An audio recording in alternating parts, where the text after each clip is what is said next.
Assalomu alaykum azizlar. Men sizlarga bitta voqea aytib bermoqchiman. O'zimni boshimdan o'tkazgan. O'zi yoshligimda ham Jamshid akani oldiga kelib yurardik. Oyim olib kelardilar. O'shanda ham yig'lab menimlar qo'ydirardi. U payt kichkina bo'lganman.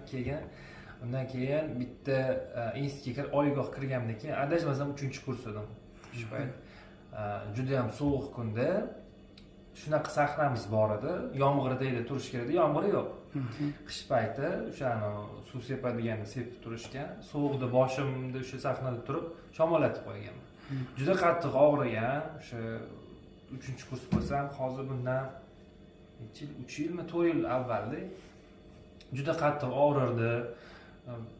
Og'riq zo'rligidan baqirardim. Juda og'riq, mana shu orqa tarafim juda ham og'riq kuchli bo'lardi. Dorilar ichardim, juda qiyin bo'lgan. Keyin shu MRTga borganman, doktorga borgan. Doktorda unaqa ko'p hech narsa chiqmagan. Yana kelganman Jamshid akani oldilariga kelganman. Necha kundir qatnaysiz deganlar-da. 14 kun deganmilar, eslolmayman. Lekin men 5 kun, 7 kun adashmasam kelganman. Og'riq yo'qolgan. O'sha igla terib, shu ninada qo'limga qo'yganlar, u payt boshimga qo'ymaganlar. 7 kunda og'riq yo'q bo'lgan, keyin ishlarim bilan bo'lib kelmay ketganman, oxirigacha ola olmaganman. Keyin shu sport mashg'ulotlarida sezilib qoldi, shu kungacha sezilib kelgan. Mana sport mashg'ulotlari terlayman, nomiga shabada bo'lsa, boshimda og'riq paydo bo'ladi. Nomiga keyin kun bo'yi og'rib yuradi. Keyin u nimadan? U o'sha payt oxirigacha bormaganimda. Mana yillar o'tdi, mana hozir 2023-yil. O'sha davolatib qo'ymasam bo'lmaydi. Deb mana yana kelib, hozirlarni o'sha boshimga qo'yibdilar. Shu davolanishi yana davom ettiryapmiz azizlar. Men bu narsani o'zim boshimdan o'tkazganman.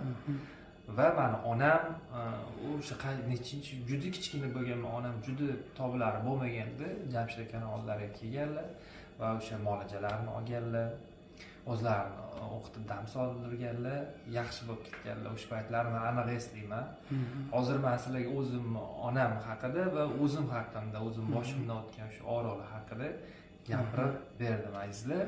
Chunki men o'zim shu muolajadan kelib foydalanaman.